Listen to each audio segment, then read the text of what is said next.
To your question, was the res submitted with the letter and the signed petitions? I have to check with the board office. I haven't heard otherwise.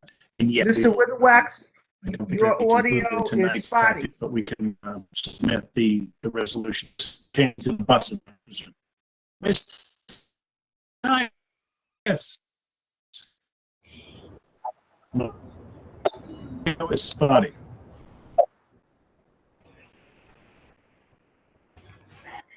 Okay.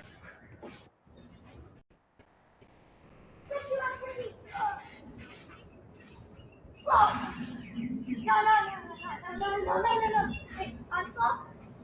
No. If you're going like this.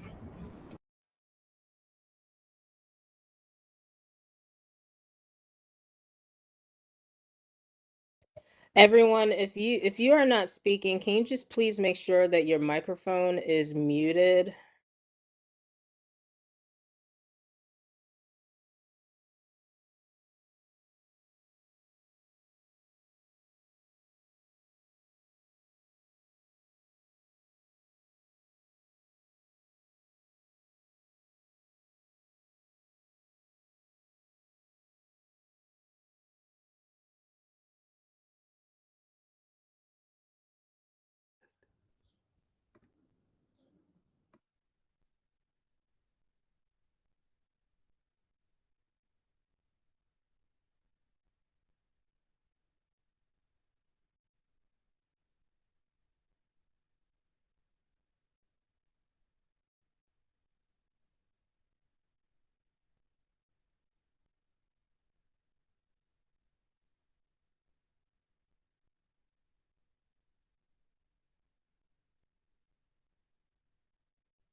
Hi, Ethel.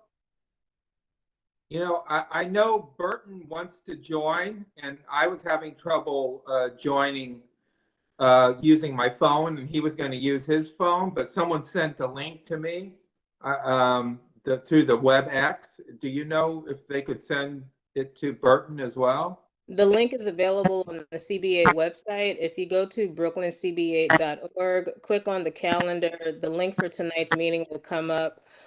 We are not set up as a meeting like Zoom where we have to manually let anyone in. Anyone that clicks on the link will have access to the meeting. All right, so I'll try to text him. So it's on that handout that you had, right? The to download the WebEx? We don't have any handouts from the district office. If you go to brooklyncb8.org, Community Board 8's website, click on the calendar or meetings, either one will pop up depending on if you're using a desktop or your phone. Click on the link for tonight's meeting and there will be immediate access. Thank you, Ms. Ortiz, for sharing the link in the chat. You're welcome, Ms. Neal. I'm back. Sorry about that. Can you hear me okay, Julia? Yes, sir, I hear you perfectly. Great. Sorry about that. A weak Wi-Fi spot. Got to fix that. How are we doing on attendance? Let's see.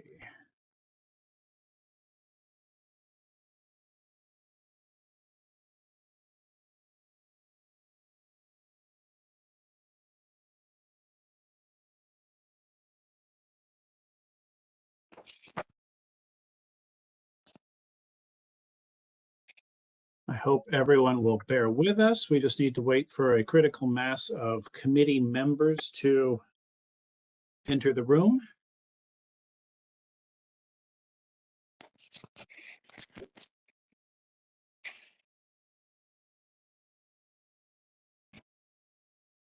Rob, do we have an agenda for this evening? Yes. It's the presentation on the Bedford Avenue bike lane. That's it? Okay. Thank you. It's probably going to fill our 45 minutes to an hour. And then I Okay. have a couple other items that we can talk about, budget requests, a brief review of the co-naming protocols, Okay. but we're not entertaining any co-naming items tonight. Those have been pushed off till May. Okie dokie. Thank you. Thank you, Deb. I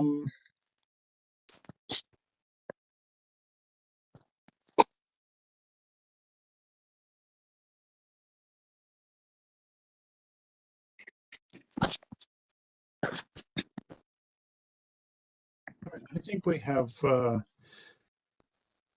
good start. All right, I'm going to call the meeting to order. Share my screen here for a moment. Good evening, everyone. Welcome to the April 2023 Brooklyn Community Board 8 Environment, Sanitation, and Transportation, or EST, committee meeting. This is, my name is Robert Witherwax. I'm the chair of the committee. I'm joined by Mark Thurton, the co-chair, and Deb Young, the secretary. Thank you. I'd also like to recognize Julia Neal from the board office is here with us tonight. Our agenda, as I just discussed with Ms. Young, is largely going to be a presentation by DOT on the Bedford Avenue Protected Bike Lane proposal. If there is time, without running too long, we have a couple of committee items that we need to at least touch base on. Our Streets and Transit Subcommittee had a recent meeting about co-naming protocols for the district, and we also have an ongoing letter concerning the legislative agenda that we wanted to, again, just keep fresh. And finally, we're starting to talk about our fiscal year 2024-25 budget requests. All very much to come back when we're done with the Bedford Avenue discussion tonight. So I'm going to call the roll. If you're here, please say so. Desmond Atkins. Julia Boyd. Michael Francoeur. Alan Gerber. Karen Gray. Here. Thank you. Saskia Hagens. Present. Thank you. Igenie Harris Blenman. Colin Jakubczyk. Present. Thank you. Jennifer Jordan. Present. Thank you. Zerzima Jordan. Present. Thank you. Peter Crashes. Francis Langley. William Meehan. Here. Thank you. Fior Ortiz Joyner. Present. Thank you. Celeste Stern. Carrie Tan. Nicole Tetreault. Present. Thank you. Mark Thurton. Here. Thank you. Ethel Tyus. Present. Thank you. Irsa Weatherspoon. Robert Witherwax present, and Deborah Young. Present. Thank you very much. We have Mr. 12 Robert, out of our 22. Robert, I just came on. Thank you, Ms. Langley. We have 13, lucky 13 out of our 22 members. So we have a quorum. Not that we're voting on anything tonight, but we can hear the presentation. So again, agenda is going to be largely confined to a presentation by the Department of Transportation. Excuse, I wanted to, I'm sorry to interrupt, but I was present at the meeting, and I want to be noted that I'm present at this meeting too, because I want to be able to vote after attending 3 times. So thank you very much. Yes, I had made a point on my agenda and I forgot to read it. So yes, if you are like Scott and you want to be noted, please drop your name in the chat. I've already spoken with Ms. Hutchinson, so please just put your name in the chat saying I'm in attendance and I want to be considered toward future membership. We have a policy where community board members and community members can join a committee if they attend 3 meetings in a row. You earn your way on that way. And then you keep your voting rights by maintaining consistent attendance thereafter. We have to balance. We also have a protocol where we need to have a majority of appointed community board members serving on the committee at any given time. So, you know, it doesn't always work out, and I leave all that to the board office. So we need to keep things balanced. But please record your attendance. I appreciate that greatly. Okay. Rob, you have one attendee that's on by a telephone number. You might want, if you want to ask them to identify who they are. There's no name there. Thank you, Deborah. I didn't see that. Yes. Who do we have who's here by phone?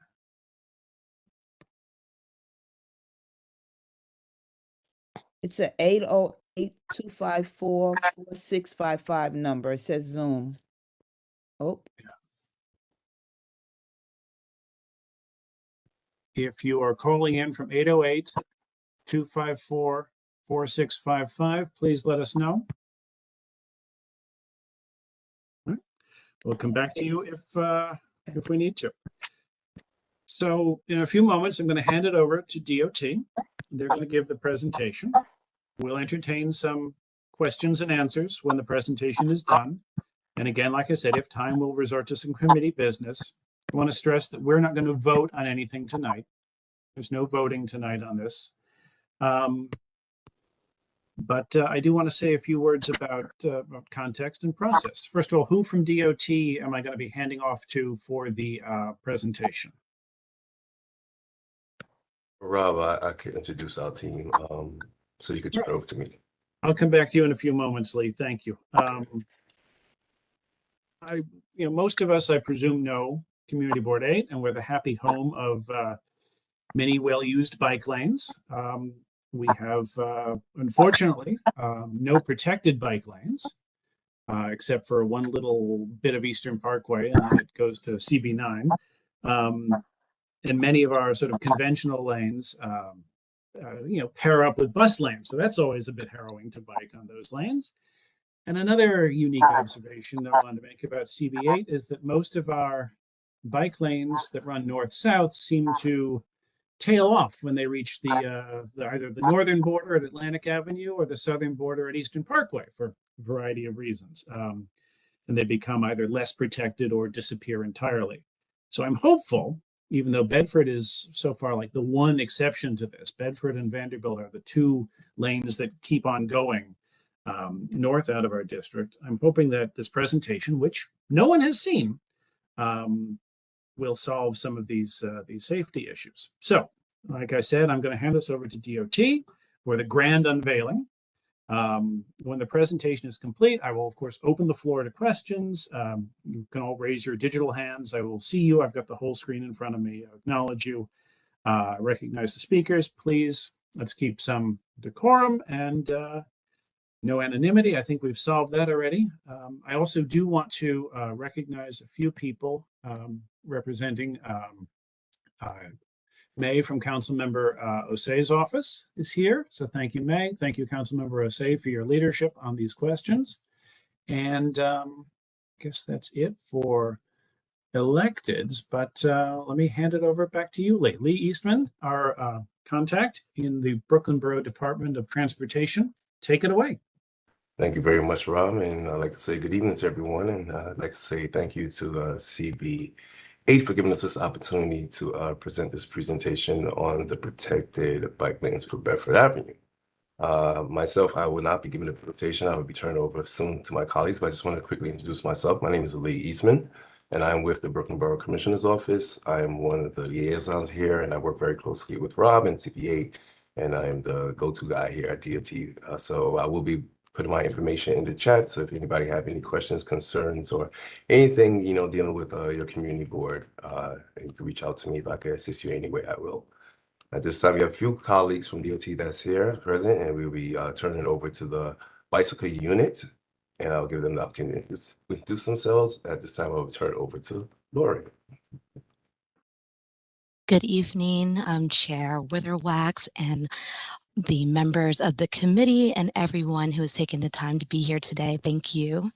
My name is Lauren Renee. I'm the project manager for the Bed-Stuy Bike Network expansion. I'm joined here tonight with my colleagues Craig Bearwall and Rosie Dowd. And I will begin with sharing my screen and going through the presentation. Please let me know if I need to speak any louder or if you cannot see my screen, but I'll jump into it. As you can see from the name. Lauren, I just let me interrupt. Sure. If you raised a point that I neglected to mention, we are being live streamed. This is going out on the Community Board 8 live YouTube feed, so everyone bear that in mind. Take it away. Sorry. Well, hello, world. So you can tell from the title of this presentation that most of this proposal does center on the neighborhood of Bedford-Stuyvesant. However, there are two blocks between Dean and Atlantic Avenue on Bedford that are within CB8, and that's what I'm going to focus on talking about tonight, but also give you a sense of the greater proposal at hand. Just want to start with just some brief remarks on safety, street safety within CB8. In the last 5 years of complete crash data that we have, you'll hear me talk a lot about 2016 to 2020.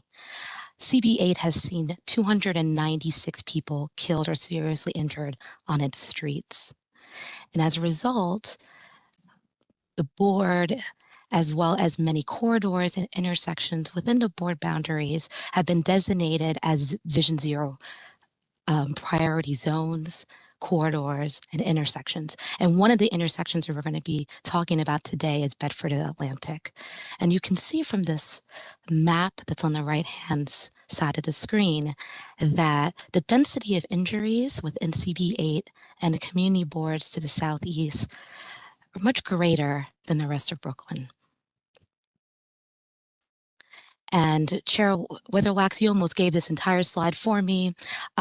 This is the state of the bike network in CB8 today, mostly comprised of standard lanes, which are shown in blue. We do also have what we call share lane routes, where bikes will ride with traffic. They'll share the lane. There's some markings on the ground designating where cyclists should ride, and those are shown in purple on the map. And then there's a few blocks that are designated as signed bike routes. They're really just more for wayfinding, and there's no markings on the ground, just signs indicating that it's a bike route. Lastly, there is one protected path along Eastern Parkway, but that is the only protected greenway or protected bike lane that's within the district today. So going into the project proposal, like I said, most of the proposal is contained within the community board to the north. But I really want to focus on talking about those two blocks between Dean and Atlantic that are within your district. They're a really important part of this project.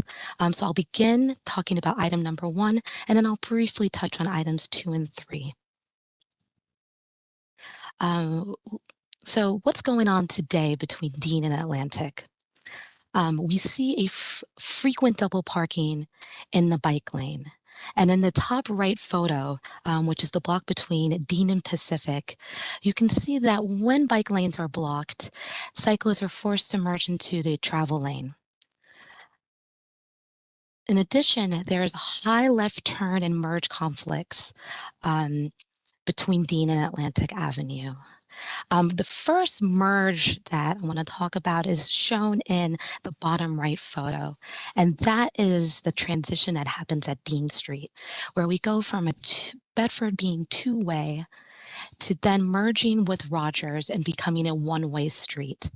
And this merge is very, very challenging for cyclists. They're forced to go from one side of the street to the other at the same time as moving traffic. So oftentimes we'll see what's being shown at on the bottom right photo, where you see the cyclist is actually in the opposing lane of traffic as they try to negotiate that really, really difficult transition, while avoiding cars.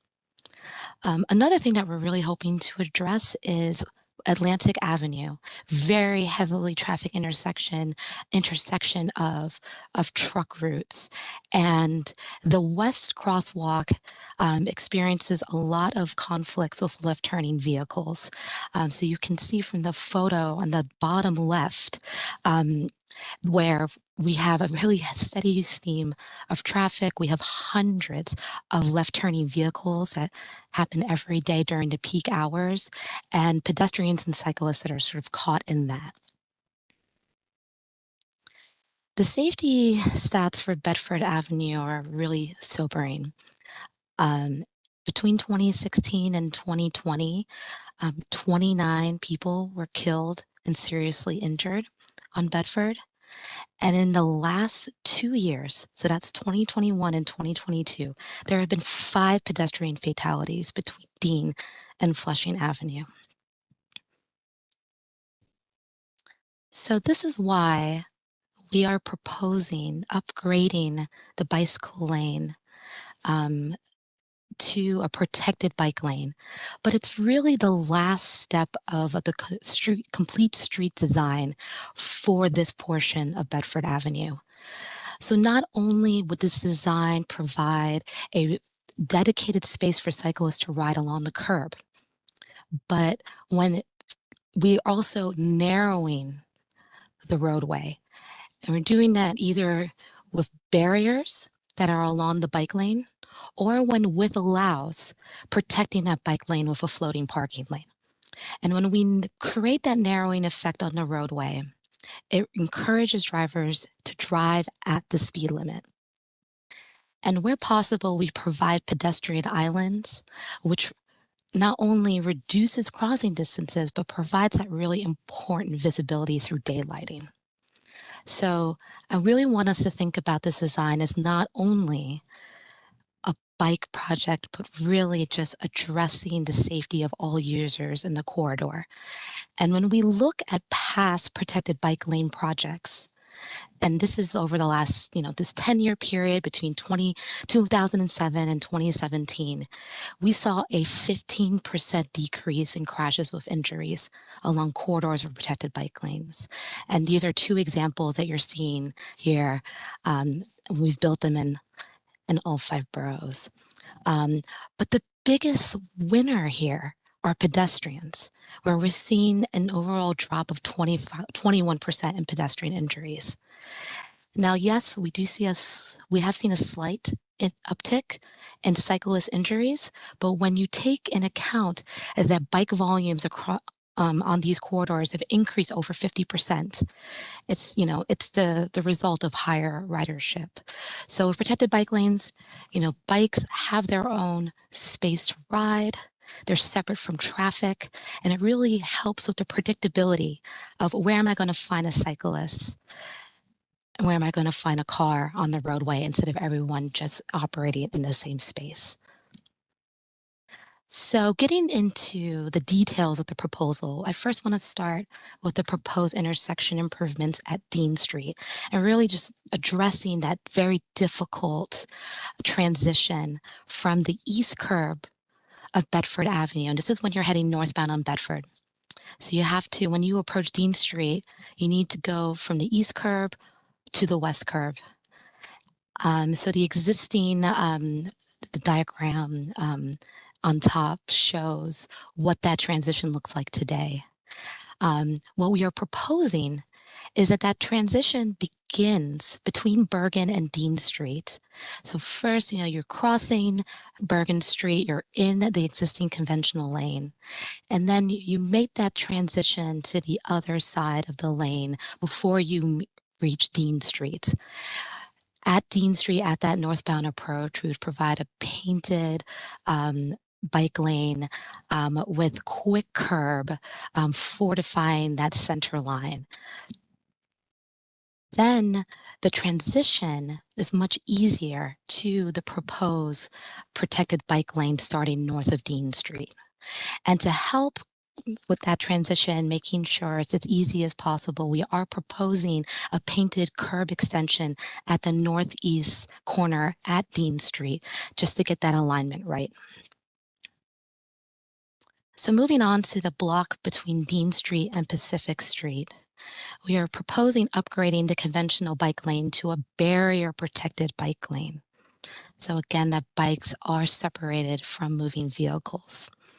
Now, due to width constraints, we are unable to maintain the current parking lane on the west curb. So this would require the removal of 8 parking spaces that are currently have the regulations of alternate side parking. In this proposal, we are not touching any of the traffic capacity. We are maintaining all the travel lanes and all the bus lanes. But unfortunately, because of that width constraint here, we are unable to maintain the parking lane as part of these proposed street safety improvements. On the block from Pacific to Atlantic Avenue, today the bike lane is floating. And the left turn lane is curbside. We are proposing flipping that so it can be more consistent with the proposed design south. So this would be a curbside bike lane that would be protected by at least quick curb. Due to width constraints, Jersey barriers may not work at this location.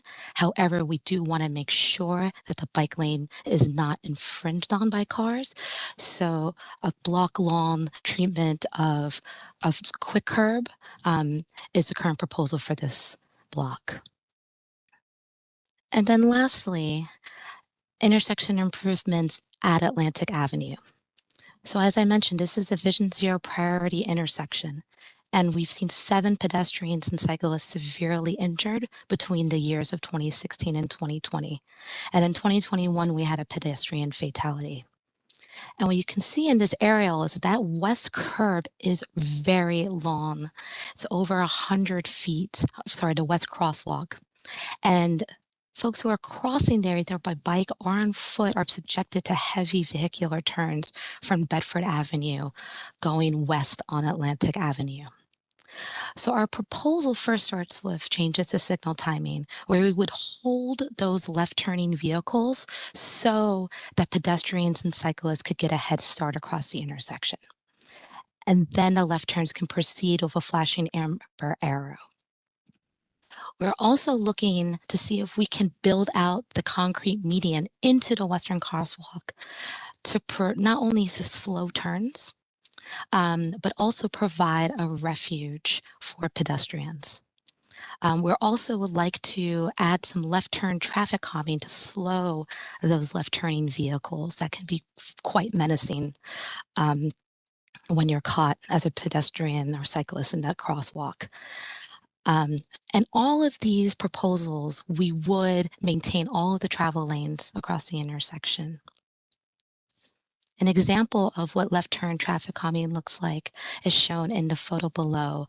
This is an example from Adam Clayton Powell Boulevard in Manhattan.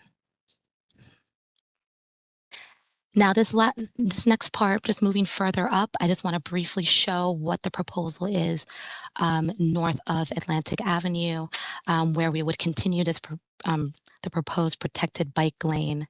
And between Halsey and Atlantic Avenue, we were proposing it be barrier protected due to width constraints.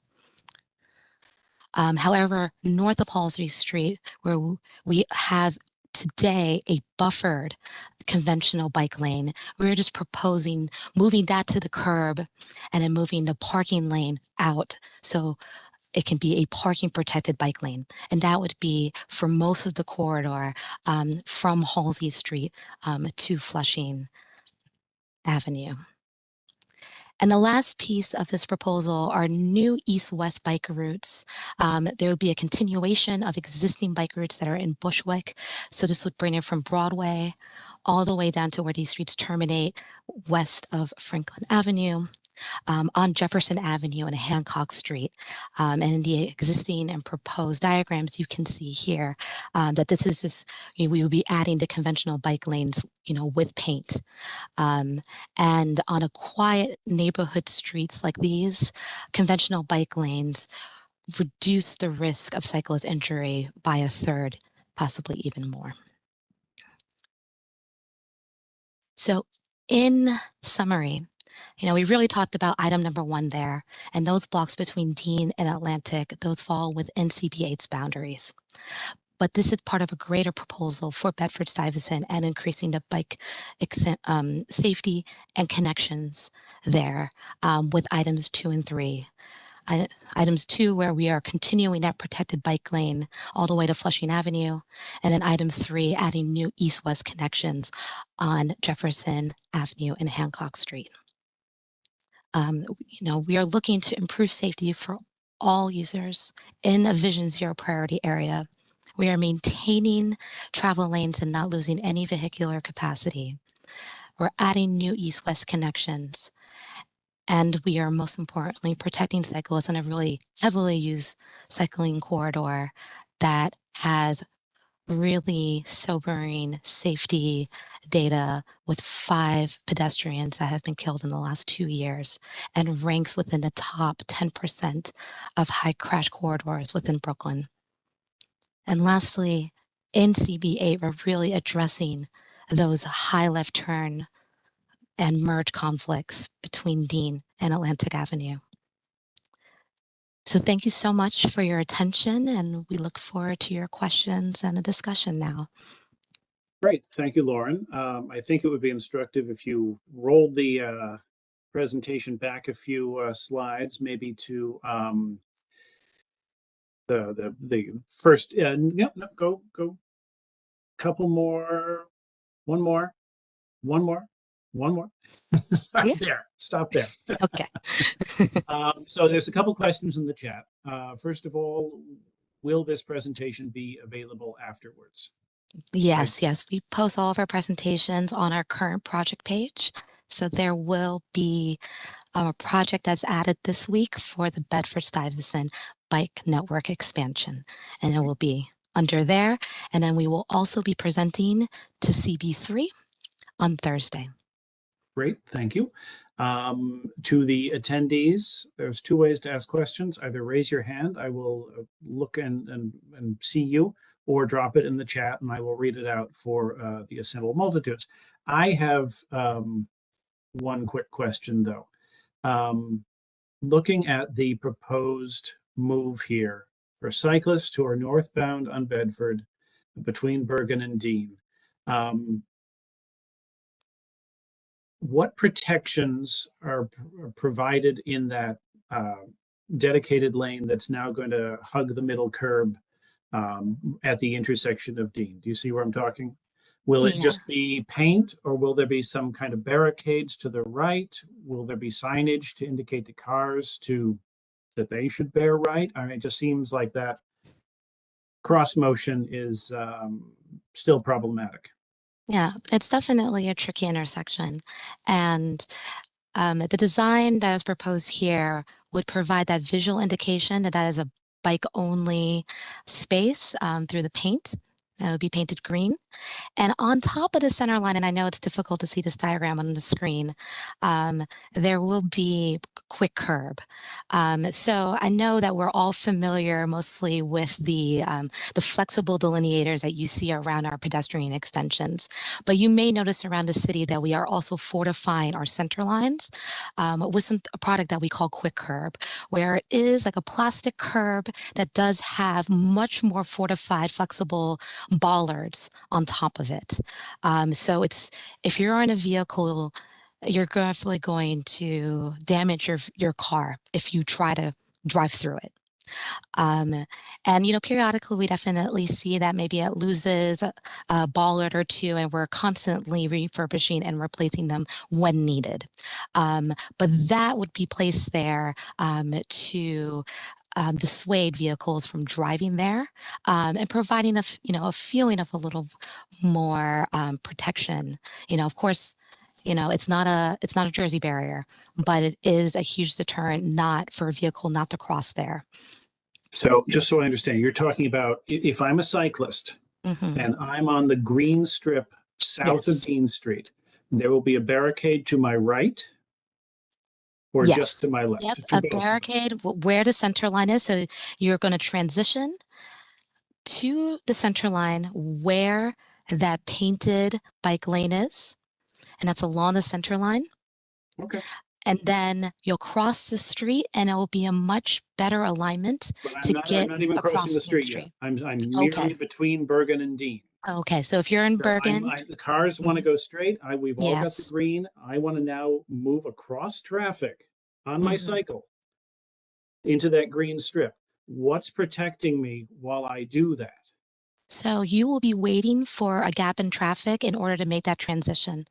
We much prefer you make that transition mid-block than doing it at Dean Street, where there's already a lot of going on. Yeah, I still think that I don't see how that's much better than what we have to deal with today. Okay, moving on. Let me go to the chat. We've got a couple questions coming into the chat. So, how is the merge with Rogers Avenue being handled? Will there be any changes to the traffic flow from Rogers? No, Any light timing changes at all at the intersection of Dean? no. Nothing contemplated. Okay. Would you consider putting a bikes only signal? That is something that we can definitely consider in the future. A little green cycle go first, right? There are plenty of Manhattan crosstown streets that are 34 feet wide and have a protected lane. Why is DOT not using a design like that for Jefferson and Hancock out of our jurisdiction? I'll save that question for the CB3 night. Apologies to William Meehan. I want to keep this south of Atlantic for tonight. How do we voice our support for this protected bike lane? I ride my bike in Bedford all the time. Currently, it's lethal for cyclists. Boulders and steel bollards work better than plastic. Just on my left, Rob. Out of curiosity, how wide will the bike lanes be that will be protected by cars on the proposed Bedford Avenue bike lane? So what's the width of the bike lane once it starts at Dean Street? 5 to 6 feet. Okay, and it's just a one direction, right? We're not doing. Yes. Right now, we're focusing on that one-way portion of Bedford Avenue, and our ears are open to hear any feedback regarding other parts of Bedford Avenue in the future. I think you're missing an opportunity to make all of Bedford a two-way bike lane. But I guess my other question that I wrote down, which again is super out of our jurisdiction, what's proposed for north of Flushing? So north of Flushing, as our bike network works today, you have pretty much two options. We have a shared route that runs on Flushing Avenue, perhaps the most direct way to get to the Kent Avenue, Brooklyn Waterfront Greenway. Or you can continue north on Bedford Avenue. Bedford does narrow at that point, but we do have wide parking lanes that cyclists can choose to ride in, and then transition over to Berry Street. They want to continue further north. True. If you want to play chicken with buses. Are there any speed limiting elements before the transition? By which transition, Mr. Duffy, I'm presuming you mean the transition at Dean Street. Are there any going to be sort of slowing down of cars between Bedford and Dean? Maybe some speed bumps or something. I don't know. Between Bedford, meaning Bergen and Dean? Sorry, between Bergen and Dean, yes. Can I Okay. clarify?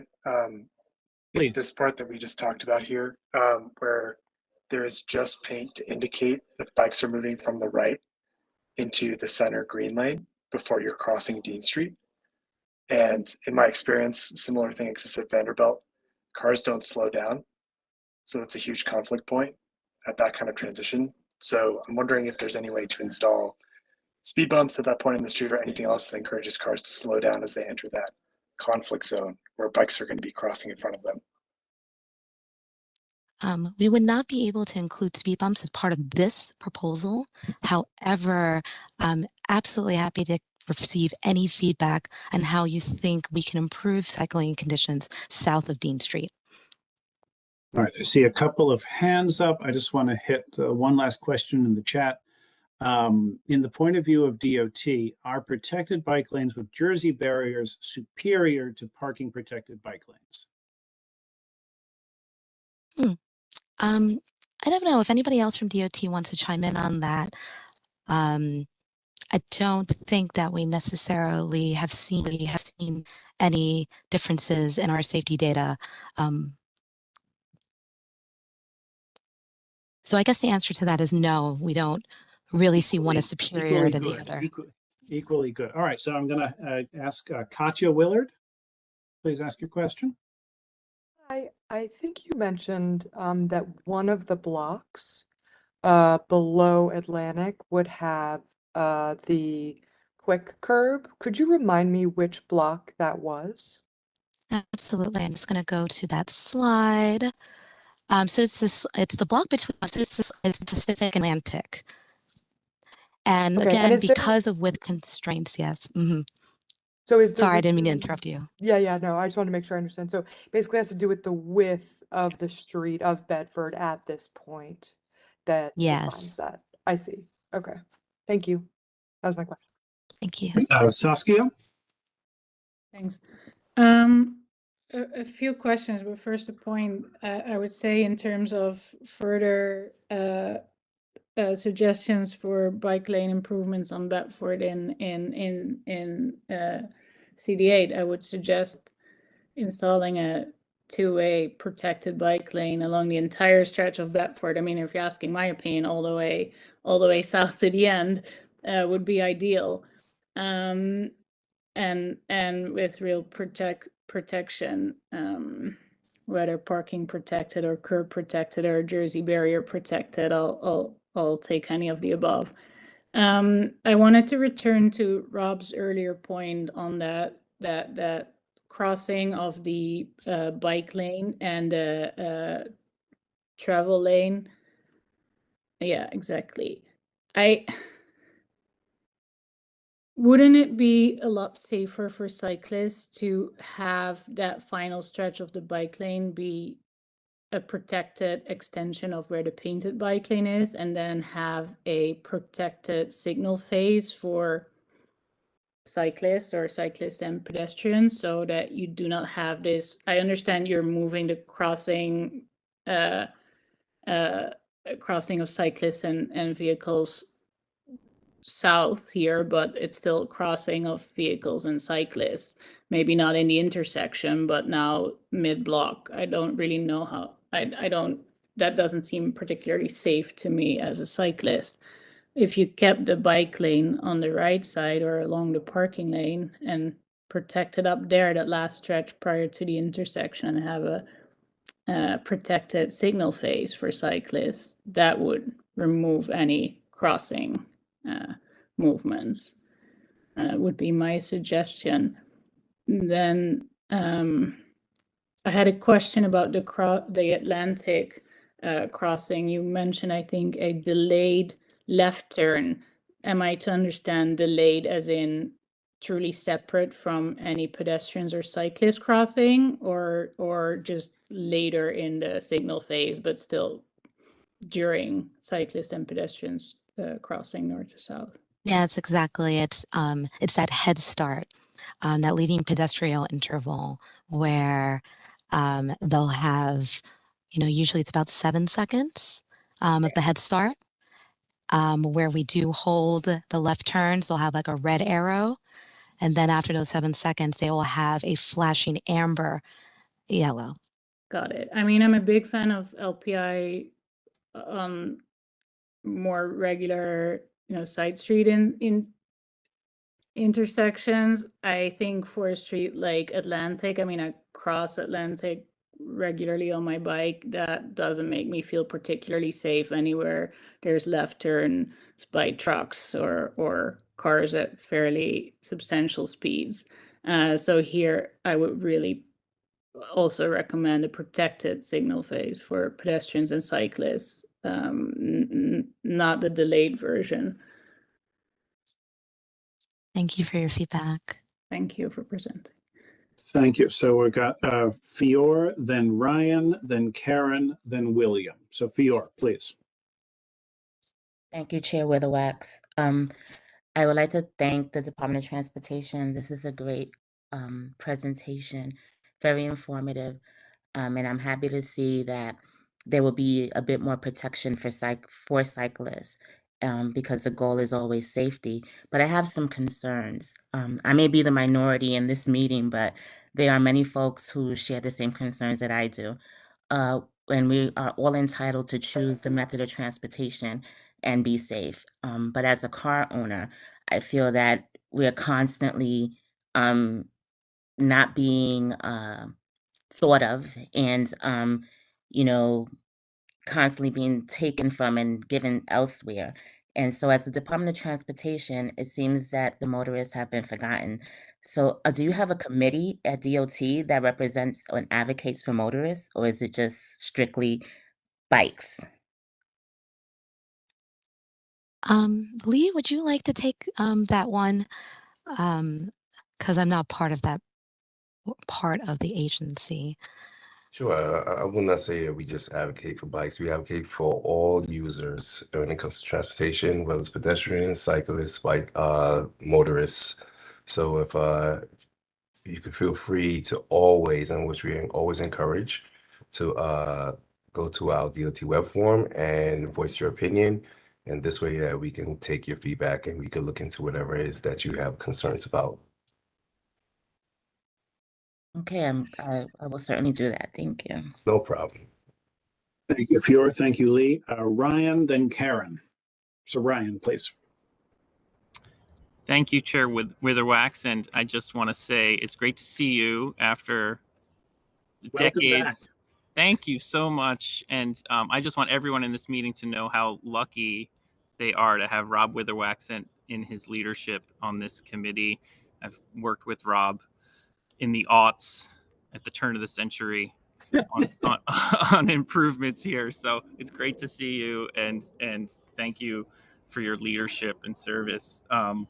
And I want to thank the DOT team for a great presentation. I definitely am very impressed by the work you all continue to do. Just a bit of feedback.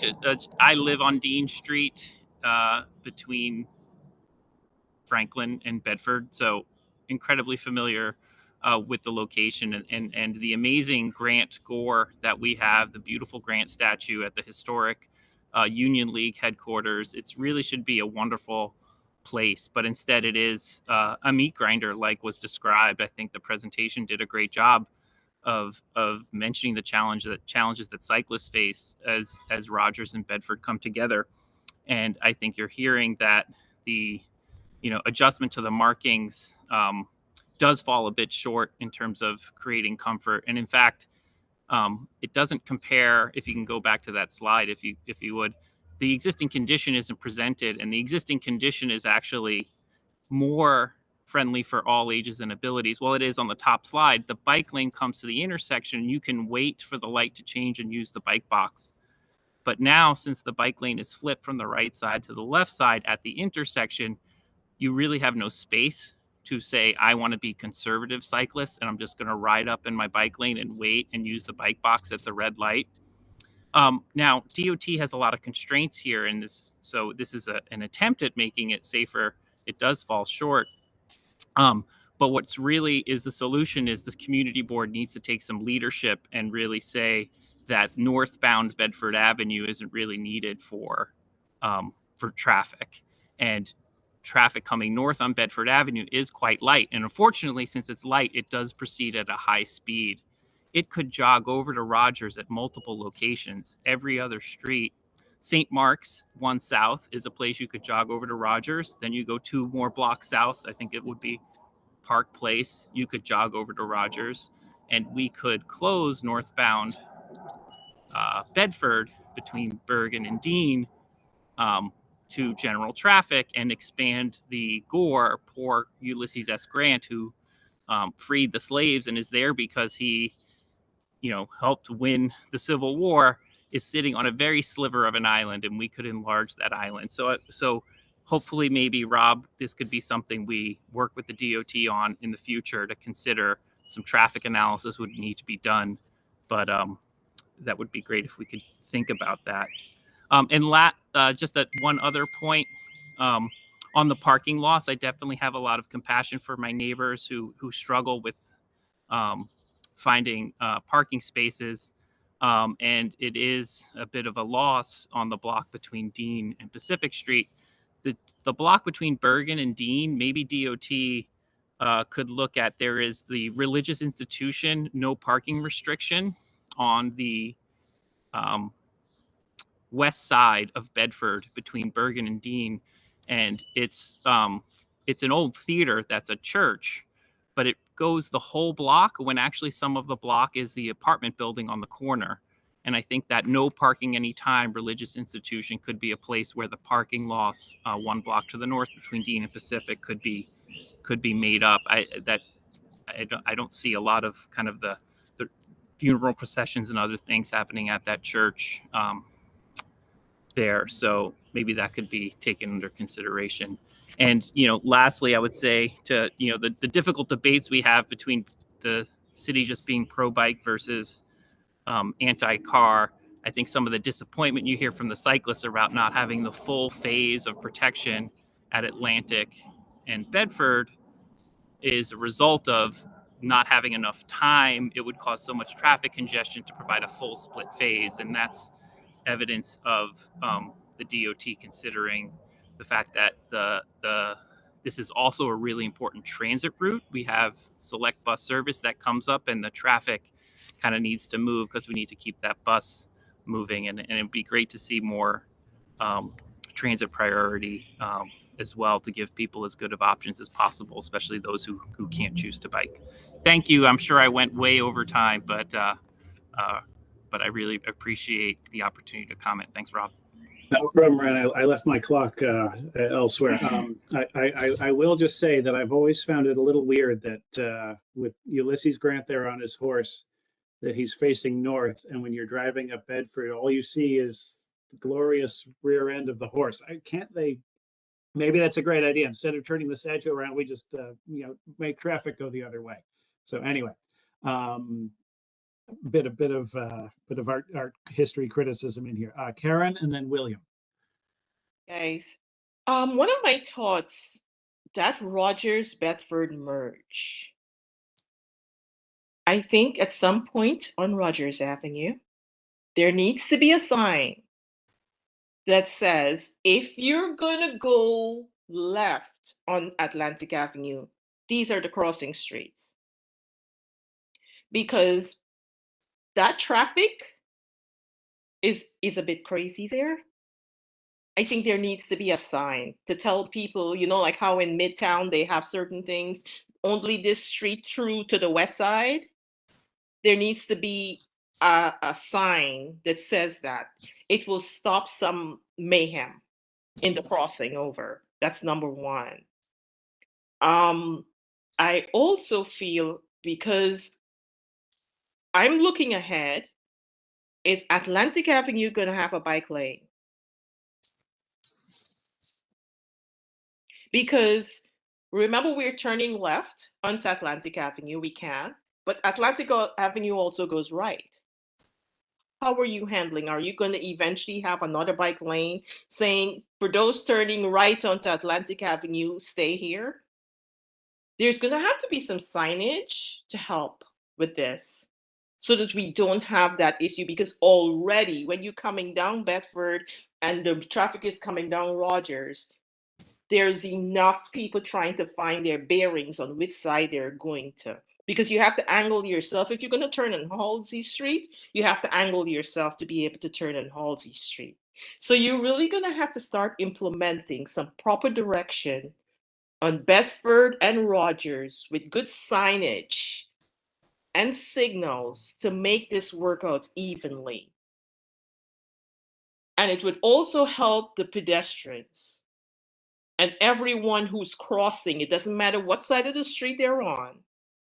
We need to have decent signage and signals to avoid, because a lot of drivers don't really pay attention.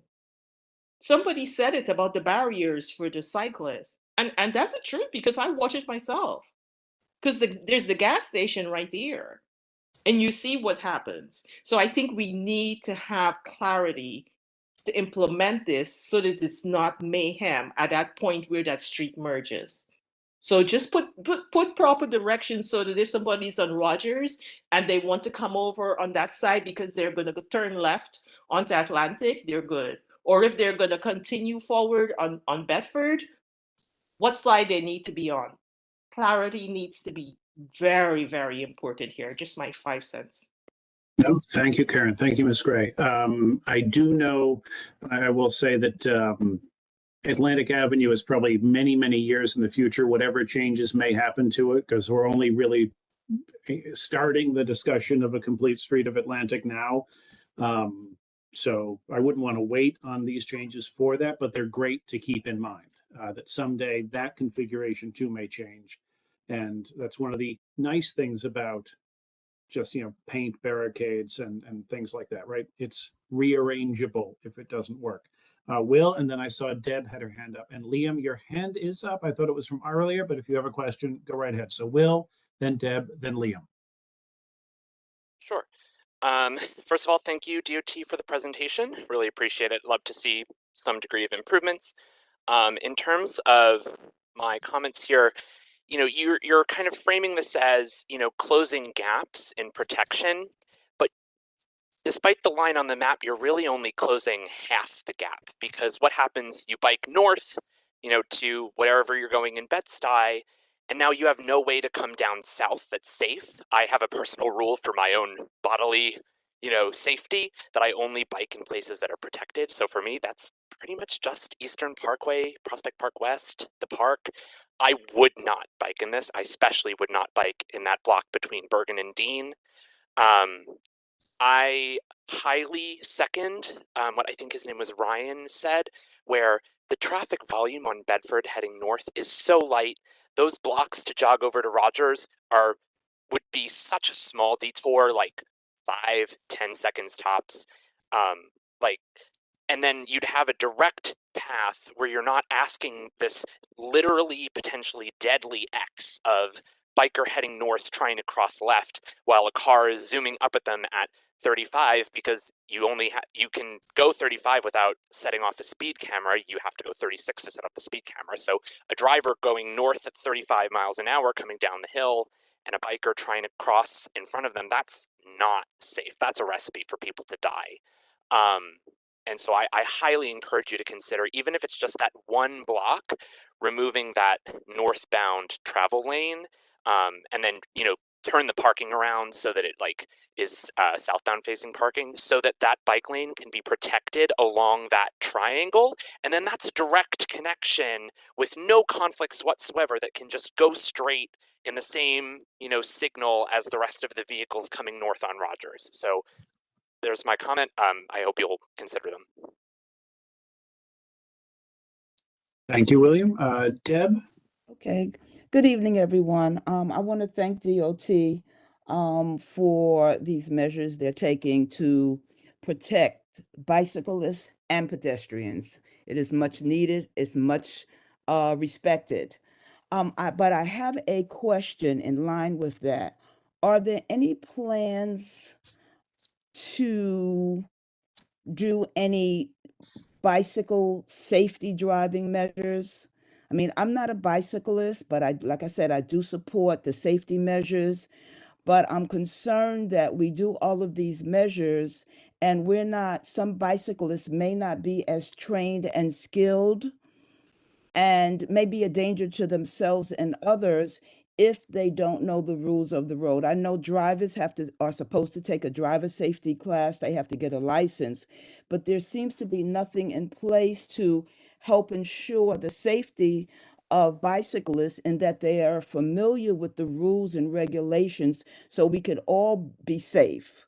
So I just wanted to know if there are any plans being discussed to do some rider safety. I could take this one. Thank you, Deborah, for the question. So yes, the answer is yes. We have worked very closely within the last few months with the NYPD, where we have reached out to many cyclist stores where they're selling their products to also share information to the buyers that when you do buy this cycle, when you go outside and you ride this bike, remember that you are a driver and you have to follow the rules of the road. Many cyclists are unaware that they have to follow the rules of the road. So if the street is going one way westbound, well, you have to ride one way westbound. You have to stop at the stop signs, you got to stop at the red lights, therefore, and so forth. We also reach out to a lot of schools, senior centers.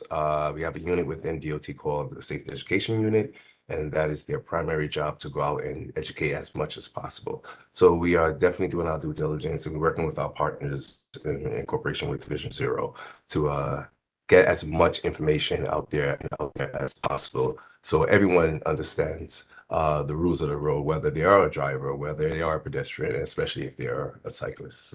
Okay, I thank you for that, but I would like to encourage that as we go forward, that not be just, I think it needs to be written into law. I think we need to make sure that they are familiar. I mean, you go and you rent a bike and somebody gives you a piece of paper and say you got to follow the rules of the road. But if you don't know the rules of the road, how do you follow them? So I think we need to increase our efforts and maybe do some mandatory training, just like drivers have to have a license. I think at some point we might need to move to that to better ensure the safety of everyone.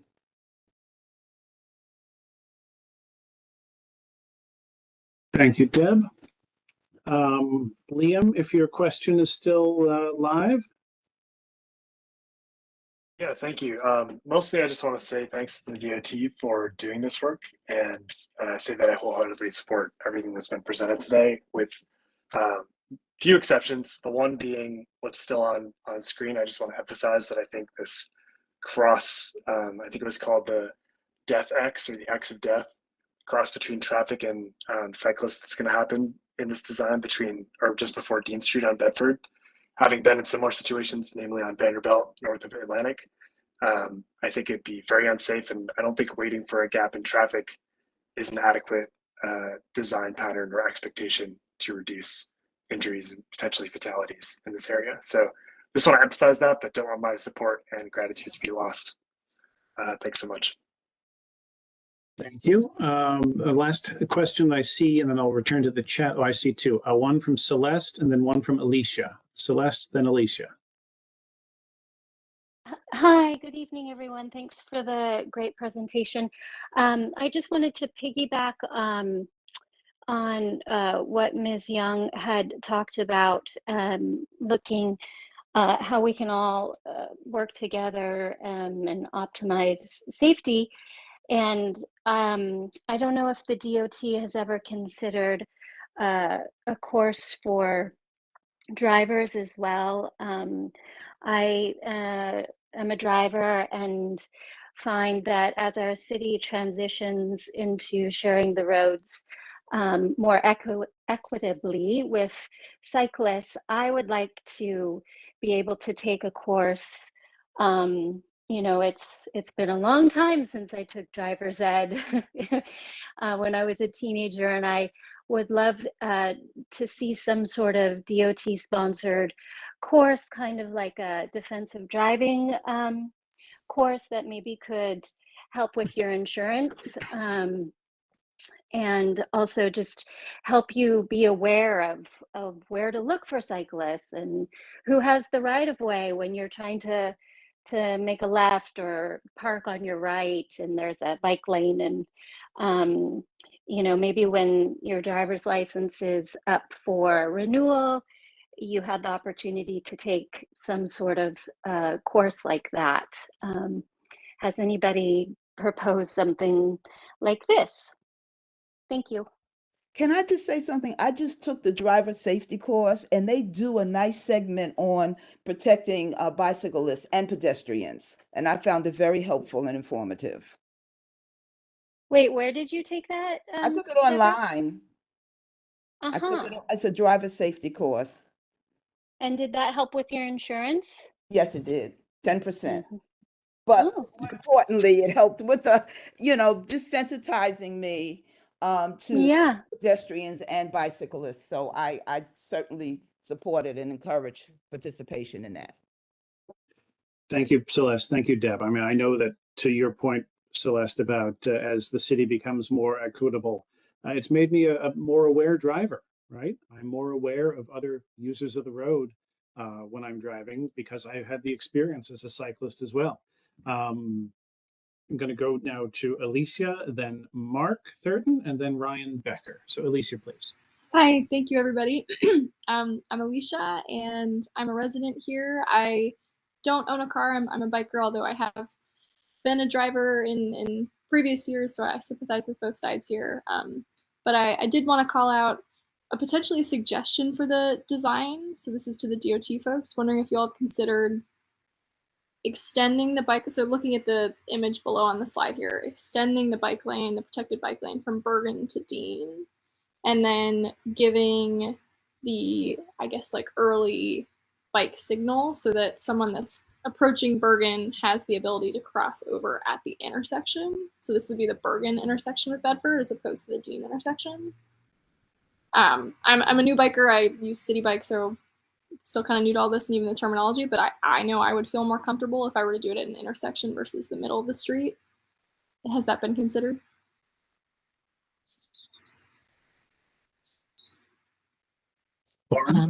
Sorry, Alicia, thanks for your feedback. This is a proposal that we can begin to build from. We really focused here on bringing the lane curbside in the northbound direction between Dean and Flushing.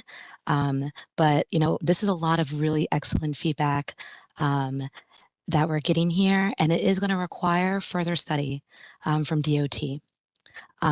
So I want to think of this as a first step, this proposal. When it comes to, bike crashes, most of them happen at the intersection. And that was, we kept that in mind when, proposing maybe this initial first step. I know it's not ideal, but it makes that difficult merge happen at a place where it's easier to stop and wait for a gap in traffic than doing it while both vehicles and cyclists are moving through the intersection at Dean Street. Trying to really find a compromise between many different types of riding behavior. And not to say that either is wrong, but some folks feel a little more comfortable doing these mergers in certain ways. And we found that this is probably a good compromise for now. But your comment, Alicia, as well as other comments that, that we have recently just heard, I think that, maybe a next step here is to take a look at what we can do south of Dean Street. Thank you, Lauren. Thank you, Alicia. Mark and then Ryan. Thank you, Rob. Thank you, DOT, for doing this presentation. My concern is with Dean Street and Atlantic Avenue. That intersection for the pedestrian has been an issue for years. And the community has complained about that for years, and there've been many accidents on that. I mean, my concern is that how many other locations like that we have in our community that's only being addressed because the bike is you're addressing the bikes. Because if it seems like to me, if the bikes didn't come up on this, that intersection would have never been addressed. Because this one, and we have other intersections that are concerns for pedestrians, and it seems like to us is that the only way that those issues will be resolved unless the bikes, unless there's a bike issue and the bikes concerns are addressed.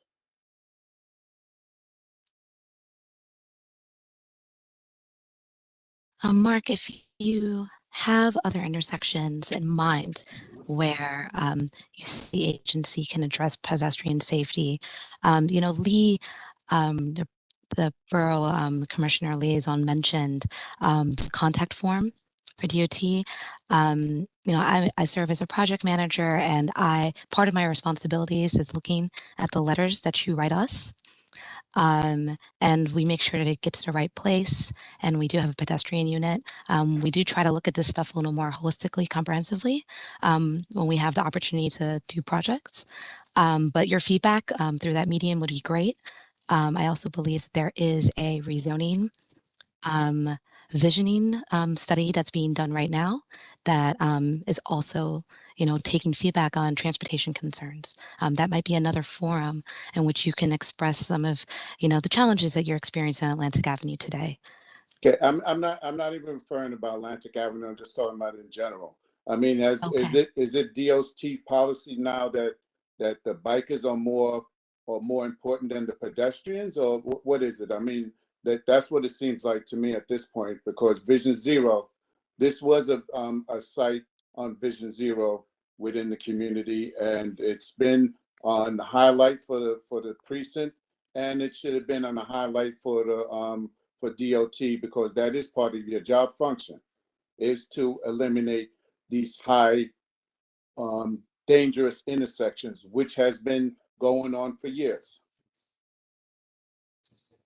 I think if I can add to that, Mark, I think a lot of the frustration that we sitting here at the community board feel with DOT a lot of the time is that you come at us from different angles within DOT, right? There's a bike project, there's a pedestrian project, there's a traffic project, and they come at different rates and in different degrees of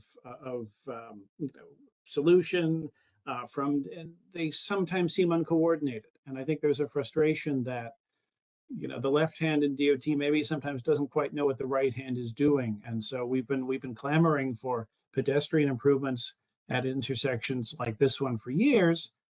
And then suddenly a bike proposal comes out of the blue. Yeah, you can see how that kind of looks a little bit sometimes. But I will respond to you, Mark, and say that, as we've seen, rising tide lifts all ships. If this bike proposal makes the intersection safer, and if you want to call it a bike proposal, we'll call it a bike proposal, makes the intersection safer for everyone wins. So, but I wanted to make that point to Lauren that, we get this from DOT a lot because you have different units inside the agency that come at us. And Lee does a great job of coordinating and interfacing with us. And that's great at the borough level, but I just wanted to explain that frustration a little bit too, from my point of view. Anything else, Mark? Sorry, I didn't mean to jump on your bandwagon there. No, I mean, as long as, life is life. I mean, Vision Zero should be taken care of for everyone equally. And unfortunately, this is not the first issue that we had within Community Board 8, where the pedestrians' concerns was not addressed until the bike issue came about. And Vision Zero should be implemented equally throughout. Thank you. Ryan B. Yeah, can you hear me? Yep. Okay, great. First of all, thank you very much for having us and providing all these this information.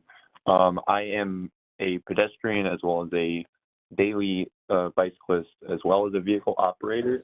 So I've used pretty much all three of these methods of transportation, and I live in this area. And I have been struck by a car while on my bicycle before COVID, back at that intersection at Dean and Bedford. So this one is very close to home here. And I guess my question is, putting this plan forward, would this kind of eliminate any possibility of what I've always envisioned being the safest idea, being having a two-way bike lane on the west side of Bedford Avenue? Seeing that bottom picture for what's proposed is kind of still maintaining, even though it's just that little stretch, kind of maintaining that initial that we're all talking about, crossing, going from the right side of Bedford to the left at Dean Street, just seems like just seems like a problem. So I was wondering, is there any possibility of that, or is that still a possibility in the future to possibly get a two-way protected bike lane? Hey Ryan, my name's Craig. Nice to meet everyone. And again, I do kind of want to reiterate what Lauren initially said prior, in that our primary focus was north of Atlantic and moving those buffered bike lanes curbside and making them protected. Nothing here precludes doing anything south of Dean. We still can look at, and we do want to look at, improving and protecting those standard lanes as well. But at some point, you have to cut scope and move forward with the project so you are able to install something on the ground. And again, everything we're hearing is very constructive concerning this intersection, and our team did come up with these ideas, but closing down a street, putting a two-way path on a street takes additional time, additional analysis. So again, we do want to install a project soon and make it safer for a number of residents, while also looking to continue building off of that network as well. So again, no, that does not mean we will never come back, we'll never do anything south of Dean. We do want to continue to expand the protected bike lane network. Of course. But this is also very good feedback. I know this intersection pretty well. I know everyone bikes and walks here, and it is concerning too. Let me follow that up. Thank you, Craig. There's probably about a dozen avid or semi-avid cyclists here.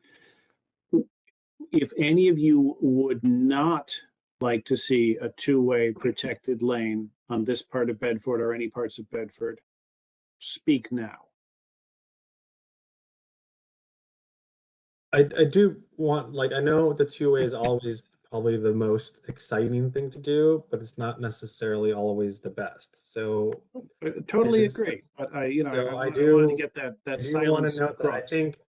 I think to frame it more is what I'm hearing is people would prefer a protected lane or a protected transition over what's either existing or what's in the proposal.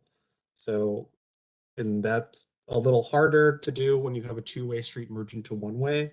But I think that might be a better starting place than just a two-way street here. Fair enough. I think I've exhausted the hands that are raised. I'm just returning to the chat. Are there similar? My hand up. My hand is raised as well. I apologize. I thought those were still raised hands, because there are a couple other still raised hands. Who is that? Deb and Fior? Yeah, I think Fior's was up before mine, though. Let me just hit a couple questions. Fior, go ahead. Yep.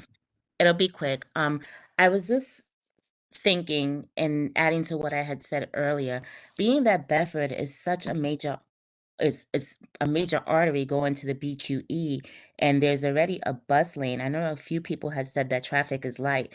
I don't experience that lightness, so I would like to know what time of the day that is. Would DOT consider another northbound street to put this bike laning as opposed to Bedford, being that there's so much going on, and this particular Rogers and Bedford intersection seems problematic? We already have a bike lane on Bedford. Bedford, not in Bedford, starting where? Because not in CB8 currently. There are bike lanes in both directions in CB8. Bedford. Correct, yeah. Okay. And Both sides of the what we're street. proposing here doesn't remove any traffic capacity. We're retaining all the travel lanes. We're not losing lanes. Correct. Okay. Deb, and then I just want to hit a couple more in the chat. Fine. All right, thank you. I'll try to be short. Again, I just want to reiterate how supportive and I am of any protections that we could put in place to minimize fatalities, accidents. I am just so thankful. And I'm a driver, I can't ride a bike, but I'm just so thankful that I have never hit anyone. However, I cannot begin to talk about the near misses, the almost accidents that I've almost had because of a careless bicyclist who is not following the rules of the road.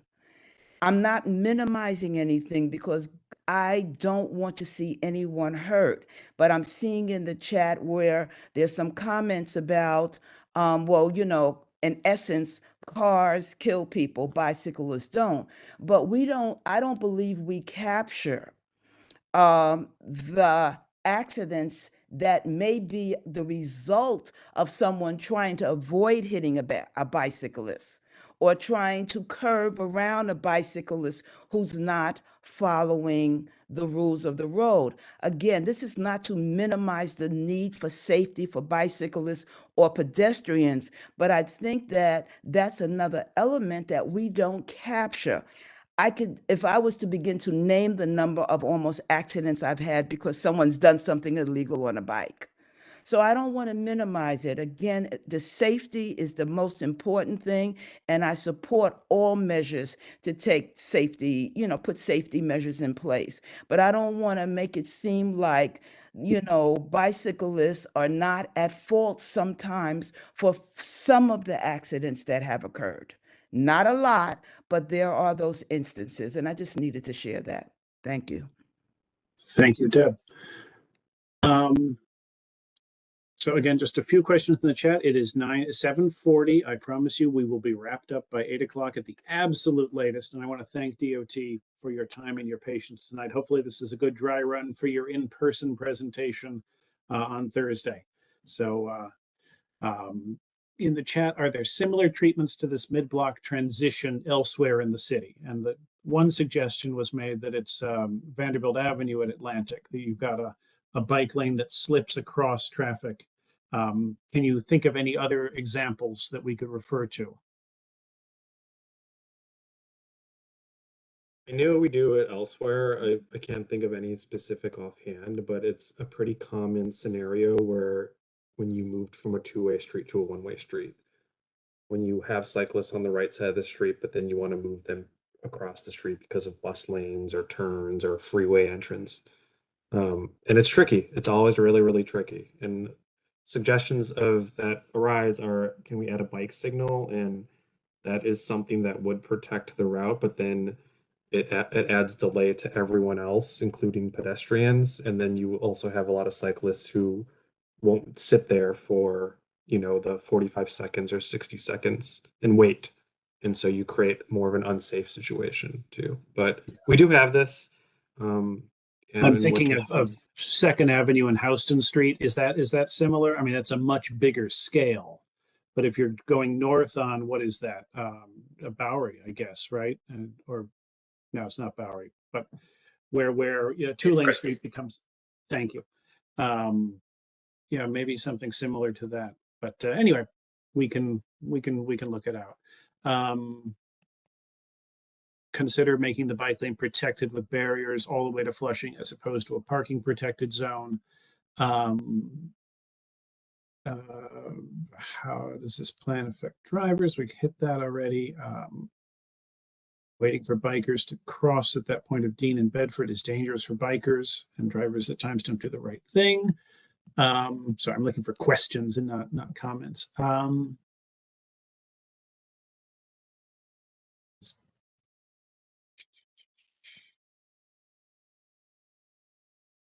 I think we've pretty much hit everything. I'm going to capture the chat and make sure that it is handed over to DOT, because I think there's some valuable thoughts in there as well.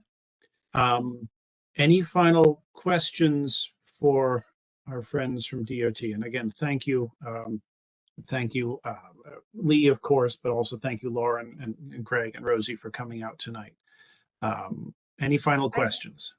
I see a question in the chat if we're removing B49. We are not removing any bus or vehicular lanes. Correct. The bus, that is another open question with another different unit with DOT and actually the state. So as everyone on this call is hopefully aware, we are there is a reconsideration of the entire Brooklyn bus network ongoing. And yeah, the B49, there are some suggestions about removing it, rerouting it, and you know, we'll roll with whatever happens. Thank you. It's been a good hour and 20 minutes on this. Rob, this is Ethel Tyus. I have Yes, Ms. Tyus. I'd like to share before we move on to the next subject. I think it's low-hanging fruit to have DOT modify the City Bike Share contract to require City Bike to show potential renters a short webinar period on the rules of the road before they rent a bike to them. So people getting on the road on a two-wheel vehicle know what their requirements are as far as using the road with other vehicles. I don't think that's something that's hard to do because they get the renters' information and they can impose that requirement to watch a short webinar on the VTL rules of the road for bicyclists. Well, Ethel, you must be a city bike rider because Colin Waldock in the chat is saying, and I quote, "I'm a former city bike employee, and indeed there is a tutorial like that for first-time city bike riders. It is required for new riders today when downloading the app." So they can tell if they watch it or not? Or it's just offered? Is it just offered? Is it a test subject? Do you have to pass? It's just out there. All right, got it. I learned something new today too. I've been city biking for far too long to remember what it was like when it was new. And Mr. Waldeck says it's been a few years since he worked there, so he and I, our memory fails. Any other bike related questions? Well, we have some bike DOT people here who can't get away from us. But this question for DOT: can a traffic light be placed at Dean and Bedford to help with that transition to bikers? Yes, I think that was one of the options that we talked about, is maybe giving a signal priority to the cyclists moving forward. Well, I'm going to say thank you very much to Lauren and Craig and Rosie and Lee, and bid you guys good night. And I also want to say thank you very much to everyone who was a first-time attendee or second-time attendee of this committee. I missed last month, so there's some new faces that I didn't recognize. But we will be taking feedback by written feedback to the board office over the next couple of weeks. And like I said, we're certainly going to send DOT the text of the chat. Feel free to follow up with your thoughts. We will collect them and we will pass them on. In our role as an advisory board, right? DOT has come to advise us of what they're doing. Well, we're going to advise right back. And thank you guys for your time. Thank you guys so much. Thanks, everyone. Have a good night. Thank you. That's a good night, everyone. Thank you. This has been great. Thank you. So, Thank you. moving on just to our next two final items of business, it being 7:45 and us having spent an hour and a half on this, I'm going to say that we're going to table those items till May. May, we have a few agenda items already. We're going to hear from another unit at DOT, the streets, oh my God, it's Kyle and what are they? The streets. Open streets. Open Streets, thank you. The Open Streets people are going to come and talk to us a little bit about Underhill Avenue. Just as the season gets up and running, we've had the Open Streets on Underhill and on Vanderbilt. They're going to come talk about those. We are going to have our co-namings.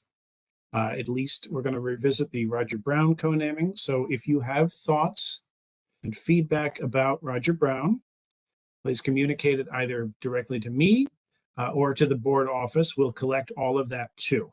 We had a nice subcommittee meeting among about 10 or 12 of our streets and transit subcommittee members to talk about our co-naming protocol. It's been a while since we really had one.